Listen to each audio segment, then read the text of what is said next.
Hola chicos, ¿qué tal? Espero estén todos bien. Nuevamente estamos en un video de análisis de inicio de semana. Esta vez los temas que vamos a ver van a ser los que tenemos aquí. Vamos a comenzar por la encuesta del BOFA de los gestores de fondo del mes de noviembre. Vamos a ver algo muy rápido nada más. Algunas gráficas para entender la importancia de la Reserva Federal. Y también vamos a ver si pues esta recesión que se viene va a ser pasajera o duradera. El motivo no va a ser lógicamente responder esta pregunta, pero vamos a ver unas gráficas muy interesantes. Y como siempre los resultados trimestrales y los datos macro para esta semana con el análisis técnico del SP500.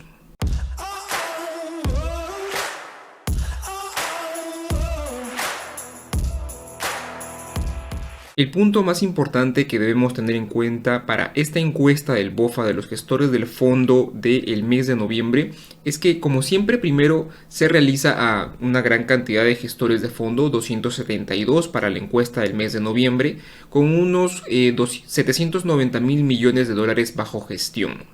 Pero el detalle más importante es que esta encuesta se ha realizado entre el 4 al 10 de noviembre.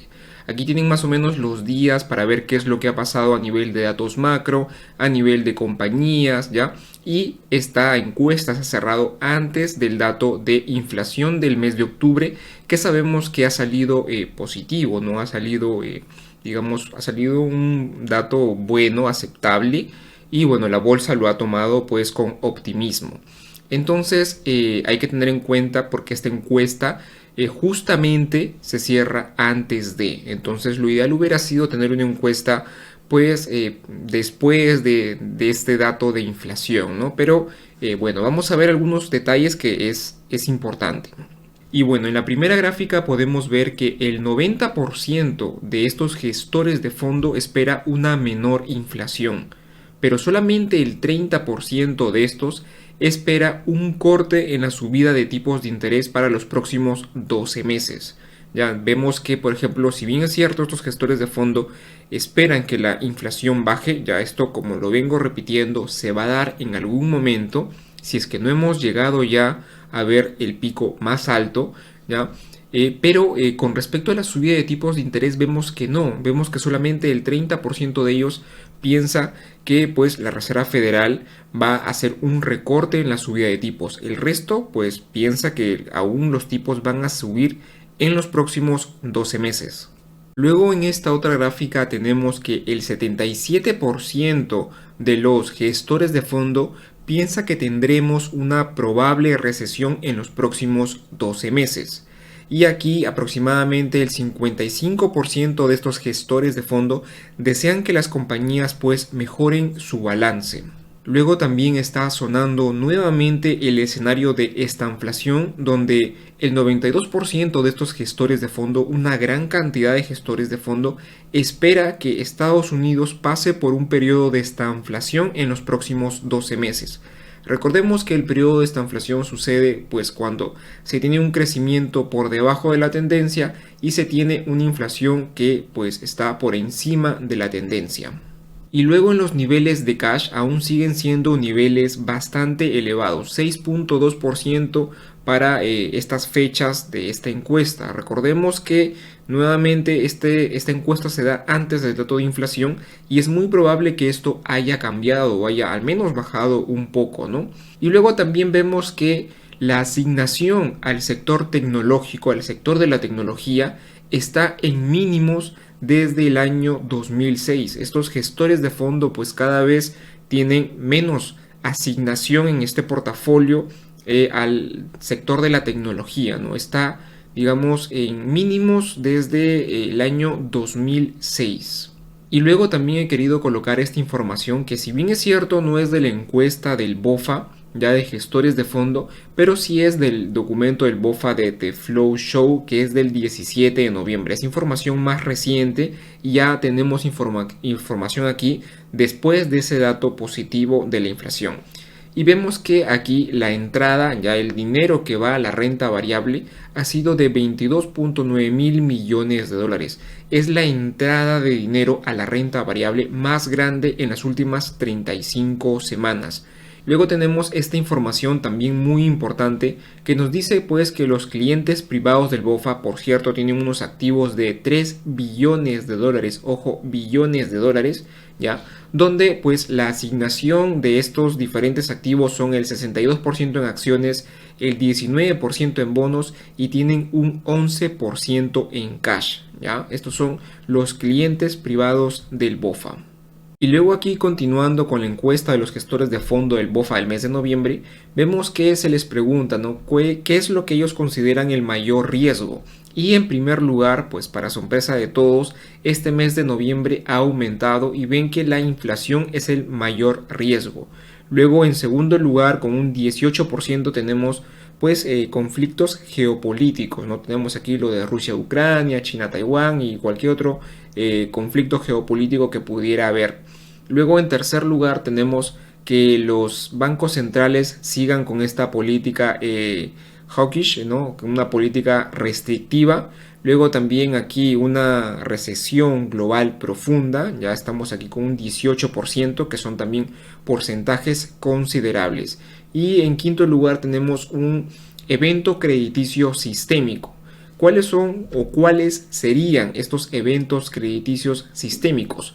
Vemos que aquí la parte de la deuda soberana de Europa, pues este riesgo ha disminuido bastante del mes anterior de la encuesta del mes anterior de octubre a noviembre, y vemos que lo que sigue preocupando a los gestores de fondo es el tema de todo lo que viene a ser el tema inmobiliario en China.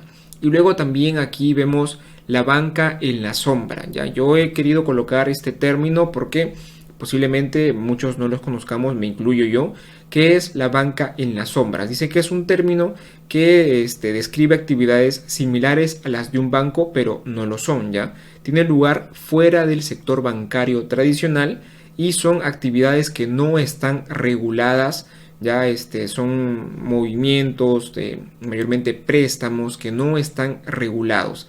Y pues parte de esta banca en la sombra es lo que causó todo lo que vimos durante la gran crisis financiera en el 2007-2008, ¿no? Entonces, algo que hay que considerar, ¿no? Y luego también tenemos en cuarto lugar problemas con los fondos de pensiones, ¿no? De forma global, también el real estate de los mercados desarrollados y también la deuda soberana de los mercados emergentes, ¿no? Y bueno, así sucesivamente.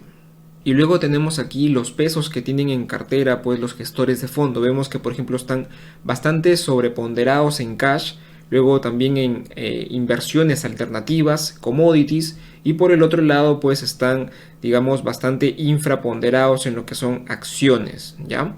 Lo repito, esto hubiera sido interesante haberlo visto después del dato de inflación. Y luego aquí que cuando se les preguntan cuál es el trade más concurrido, vemos que ya la opción de largo en dólares está pues cada vez siendo digamos menor, cada vez está reduciendo, y vemos que ha aparecido también aquí digamos estar corto en acciones chinas. Ya sobre este punto voy a hacer un video especial, porque si es que me iba a extender en este video hablando sobre todo lo que está pasando en China, lógicamente con el tema de la renta variable en China, me iba a extender demasiado, y creo que por ahí me están diciendo que los videos son un poco largos, pero voy a hacer un video aparte. Ya es probable que lo tengan para el día martes, si es que todo sale bien lo tengan para el día martes, pero es información muy interesante con respecto a todo lo que tenemos renta variable de China, y también por ahí qué es lo que está sucediendo con la economía china en general. El siguiente trade más concurrido son los largos en petróleo, que ahora han aumentado un poco. Luego cortos en acciones europeas y bueno, largos en activos CSG, ¿no? Luego también otro detalle que se ha mencionado aquí en la encuesta de los gestores de fondo es que bueno, aquí se indican, ¿no?, que el SP500 se estaría desvaneciendo en torno a los 4100 puntos, ¿no? Entonces más o menos por aquí el SP500 sería digamos el límite de esta corrección alcista en una tendencia bajista, ¿no? Sería el límite de esta corrección, perdón, en una tendencia bajista. Serían los 4100 puntos los que estima el BOFA. Y luego tenemos algunas gráficas para entender la importancia de la Reserva Federal. Creo que esto va a ser muy gráfico, ¿ya? Tenemos aquí digamos, la liquidez neta de la Reserva Federal, que tiene pues el balance menos los activos generales en las cuentas del tesoro y menos los repos, ¿ya? Entonces esto de aquí nos da la liquidez de la Reserva Federal, que está aquí, sería la de color aquí naranja, y por cierto las otras dos restas son las que figuran aquí. Y vemos la gran correlación que tiene esta liquidez por parte de la Reserva Federal con el SP500, ¿ya? Y podemos ver aquí este gráfico de correlación que se acerca mucho a 1, ¿ya? Y estoy seguro que, por ejemplo, si es que se puede analizar los momentos en que esa correlación ha sido muy cercana a 1, o por ejemplo, digamos superior al 80-70%, es muy probable que tengamos que un gran porcentaje del tiempo haya sido así. Y también aquí, bueno, tenemos correlación negativa, ¿ya? Pero es una correlación muy cercana a 1. Entonces vemos esa gran dependencia de pues el balance de la Reserva Federal con lo que sucede con el SP500. Es algo que ya sabemos, pero aquí tenemos ya el detalle visto matemáticamente, ¿no? Visto ya con su coeficiente de correlación y demás. Luego también algo que ya sabemos, ya lo había mencionado antes, y es el porcentaje. Aquí tenemos los porcentajes de caída del SP500 con los tipos de interés, y como se pueden dar cuenta es algo que, repito, ya hemos visto en videos anteriores, y pues las caídas en el SP500 se dan no cuando los tipos de interés están subiendo, sino cuando los tipos de interés están bajando. Ojo con esto, que por el momento estamos con una subida de tipos de interés. Los tipos de interés todavía no se relajan.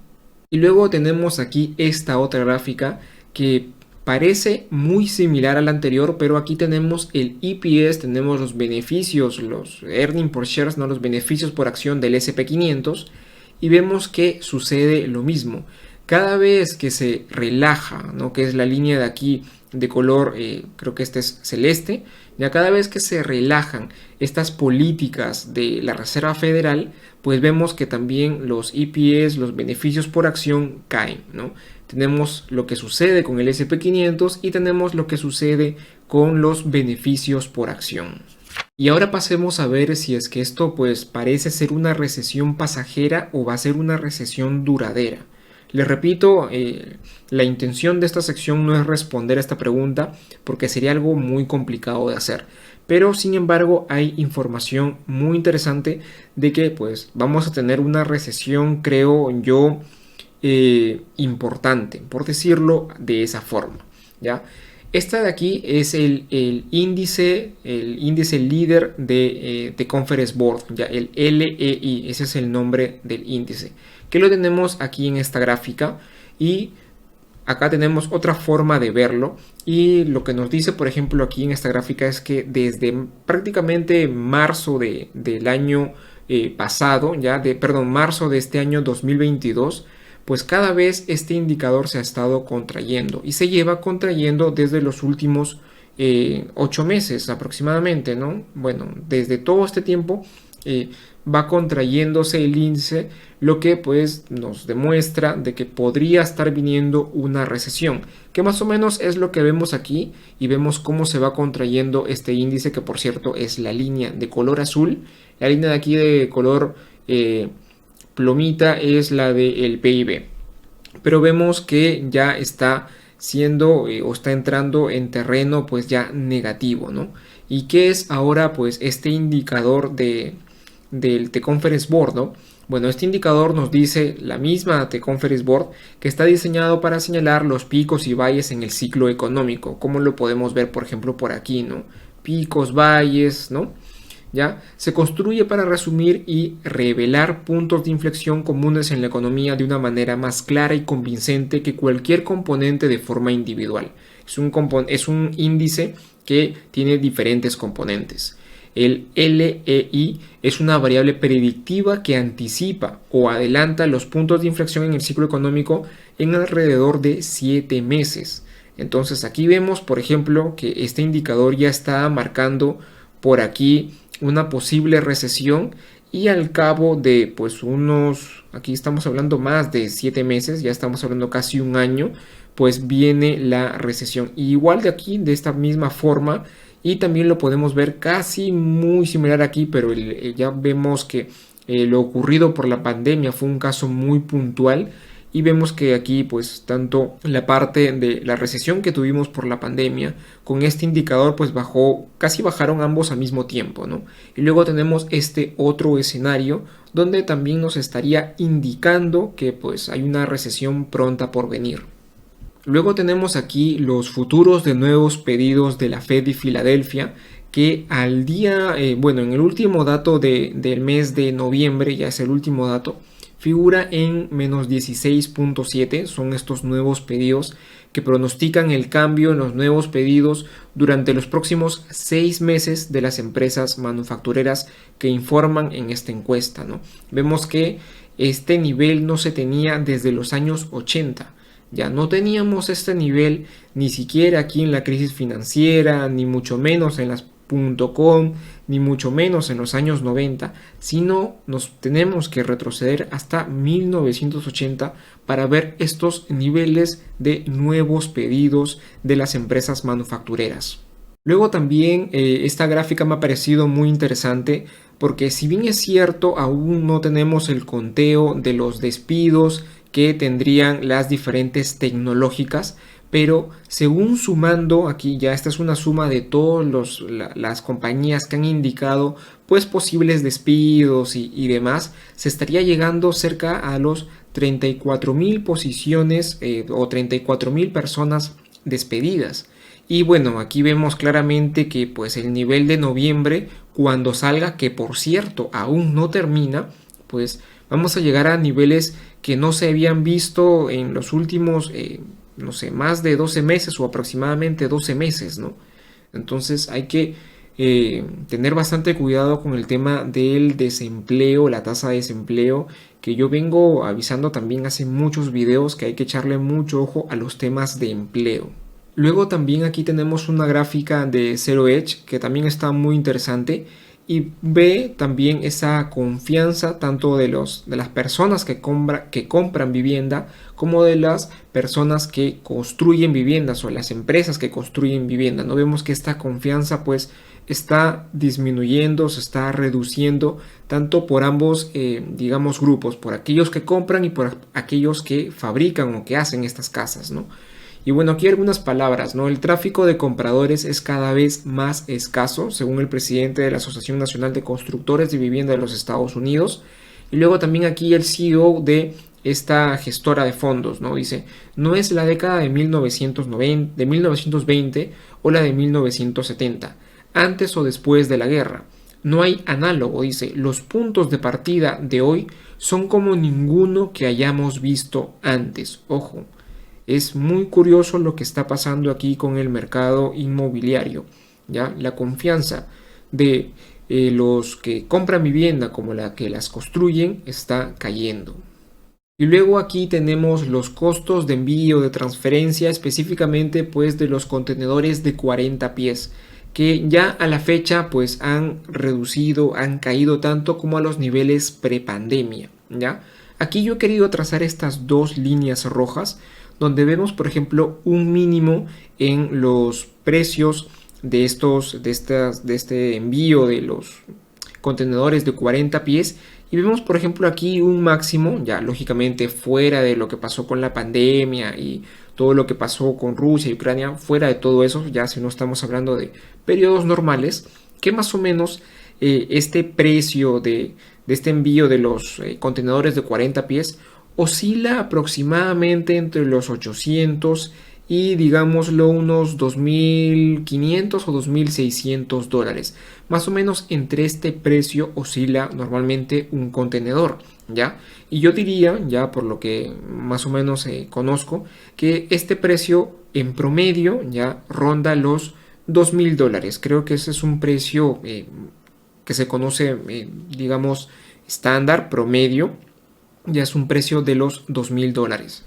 pero vemos que esta caída en el precio por estos contenedores ha bajado ya, y posiblemente entre a terreno ya de aquí incluso más bajo, lo que pues podría estar indicando también una recesión, ¿no? Cada vez pues va a haber menos movimiento de contenedores, va a haber menos movimiento de envío de contenedores de Estados Unidos a China o en general por todo el mundo, ya, pero es muy probable que si es que la recesión o tengamos una recesión fuerte, pues este valor o este precio siga cayendo incluso un poco más. Bien, y para terminar con toda esta sección tenemos el indicador del BOFA del Bull and Bear, que ahora ha aumentado a 0.4, aún sigue siendo un valor bastante bajo, pero ya no es tan interesante como los valores que los teníamos antes. Y ahora veamos rápidamente los resultados trimestrales para esta semana, que como podemos ver ya quedan muy pocas compañías, incluso jueves y viernes no tenemos compañías interesantes, pero aquí en esta semana creo que el día más importante va a ser el día martes. ¿Por qué? Porque simplemente tenemos más compañías y tenemos, por ejemplo, compañías muy conocidas como Autodesk, HP, Best Buy, Baidu, ya. Entonces por aquí el día, creo yo, más importante, no queda otro, va a ser el día martes. Sin embargo, compañías que hagan mover el mercado no las tenemos. Y ahora, por el caso de los datos macro, vemos que tenemos una gran cantidad de datos macro el día miércoles, que este va a ser el día más importante. Tenemos los PMI manufactureros, el compuesto y el de servicios de Europa, de Estados Unidos y del Reino Unido. Tenemos los permisos de construcción de Estados Unidos, los pedidos de bienes duraderos de los Estados Unidos, confianza y expectativas del consumidor de Michigan en datos preliminares en los Estados Unidos, las ventas de viviendas nuevas en los Estados Unidos, los inventarios de crudo y las actas de la FOM, que va a ser el dato más importante para este día miércoles. El día jueves tenemos pues el speech del vicepresidente Guindos del Banco Central Europeo. Tenemos también las actas de política monetaria de la reunión del Banco Central Europeo. Y finalmente el día viernes nuevamente va a hablar el vicepresidente del Banco Central Europeo y va a ser feriado en los Estados Unidos por el Día de Acción de Gracias. Entonces aquí con respecto a datos macro, el día más importante va a ser definitivamente el día miércoles. Bien, y ahora veamos rápidamente el análisis técnico del SP500. Vámonos a gráficas mensuales, simplemente para ver. Bueno, la vela que tenemos aquí aún lógicamente no cierra. Nos quedan todavía una semana y un par de días más. A ver, veámoslo. Sí, una semana y un par de días más.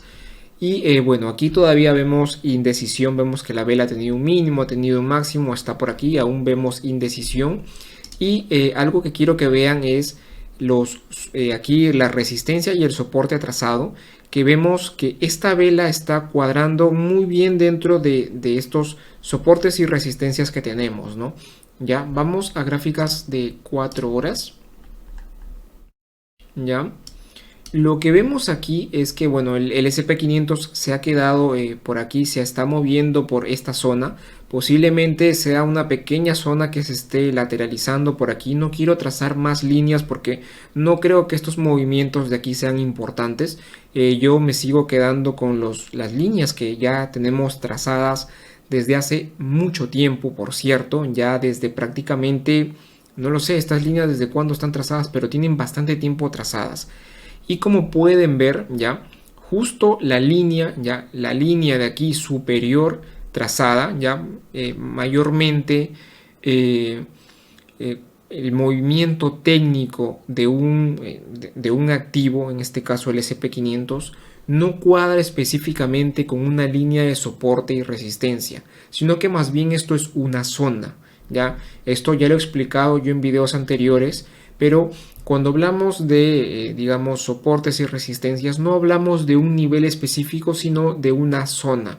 El precio, como lo pueden ver, no, digamos, cae al PIB a un cambio y, bueno, llega, por ejemplo, aquí a esta resistencia y se da el cambio. No es que llegue al PIB de esta línea, por ejemplo, de color azul, no, sino que se mueve, por ejemplo, dentro de todo esta zona que tenemos aquí pintada de color, creo que es lila. Ya, y por ejemplo lo mismo aquí, ¿no? Vemos que por ejemplo está la línea importante que es la azul, pero yo tracé toda esta línea de aquí de color lila y vemos que se mueve por aquí e incluso puede pues pasar esto donde sale rápidamente de esta zona. Aquí en este caso fue una zona de soporte y vuelve a entrar, ¿no? Ya, bien.